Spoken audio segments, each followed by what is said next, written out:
ಬೆಳಗಿನ ಸೂರ್ಯನ ಕಿರಣಗಳು ಅಜ್ಜಿಯ ಮನೆಯನ್ನು ಮುದ್ದಾಗಿ ತಟ್ಟಿದವು.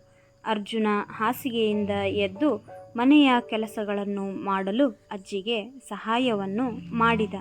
ನಂತರ ಅಡುಗೆಯನ್ನು ಕೂಡ ಮಾಡಲು ಸಹಾಯ ಮಾಡಿದ. ನಂತರ ಅಜ್ಜಿಗೆ ಹೇಳಿದ, ಅಜ್ಜಿ, ನಾನು ಹೊಳೆಯ ಹತ್ತಿರ ಹೋಗಿ ಬರುತ್ತೇನೆ. ಅಜ್ಜಿ ಹೇಳಿದಳು, ಹೋಗು ಮಗ, ಆದರೆ ಎಚ್ಚರದಿಂದಿರು. ಅರ್ಜುನ ತನ್ನ ಸಣ್ಣ ಚೀಲವನ್ನು ಮತ್ತು ಕಂಗೊಳಿಸುವ ಕಲ್ಲನ್ನು ಪೆಂಡೆಂಟ್ ಮಾಡಿಕೊಂಡು ಕೊರಳಿಗೆ ಹಾಕಿ ಕಾಡನ್ನು ಪ್ರವೇಶಿಸಿದ. ಹಕ್ಕಿಗಳ ಚಿಲಿಪಿಲಿ ಶಬ್ದ, ಸೂರ್ಯನ ಬೆಳಕು ಎಲೆಗಳ ನಡುವೆ ನುಸುಳುತ್ತಿತ್ತು. ಹಠಾತ್ ಅವನ ಹತ್ತಿರ ಒಂದು ವಿಚಿತ್ರವಾದ ಹೂವಿನ ಬೆಳಕು ನೋಡಿದ. ಅದು ಬಣ್ಣ ಬದಲಾಯಿಸುತ್ತಿತ್ತು.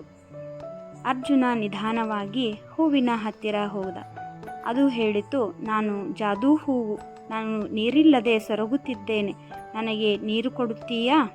ಆವಾಗ ಅರ್ಜುನ ಹೇಳಿದ, ಸರಿ, ನಾನು ನೀರನ್ನು ತರುತ್ತೇನೆ. ಕಷ್ಟದ ದಾರಿಯಲ್ಲಿ ಹೋಗಿ ಸರೋವರದಿಂದ ಬಾಟಲಿಯಲ್ಲಿ ನೀರನ್ನು ತೆಗೆದುಕೊಂಡು ಬಂದ.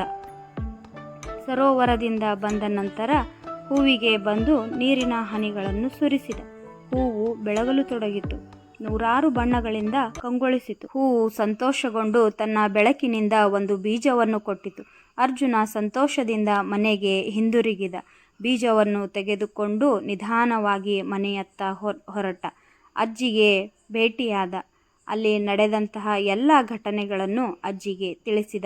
ಅಜ್ಜಿ ಹೇಳಿದಳು, ನೀನು ಸರಿಯಾದ ದಾರಿಯಲ್ಲಿದ್ದೀಯ ಮಗ. ನಿನ್ನ ಸದುದ್ದೇಶವೇ ನಿನ್ನ ಮಾಯೆ. ಸಹಾಯ ಮಾಡುವ ಹೃದಯ ನಿನಗೆ ನಿಜವಾಗಲೂ ಒಳ್ಳೆಯದನ್ನು ಉಂಟು ಮಾಡುತ್ತದೆ. ಯಾವಾಗಲೂ ಒಳ್ಳೆಯ ಕಾರ್ಯಗಳನ್ನು ಮಾಡು ಎಂದು ಅಜ್ಜಿ ಅವನಿಗೆ ತಿಳಿಸಿ ಹೇಳಿದಳು. ಧನ್ಯವಾದಗಳು.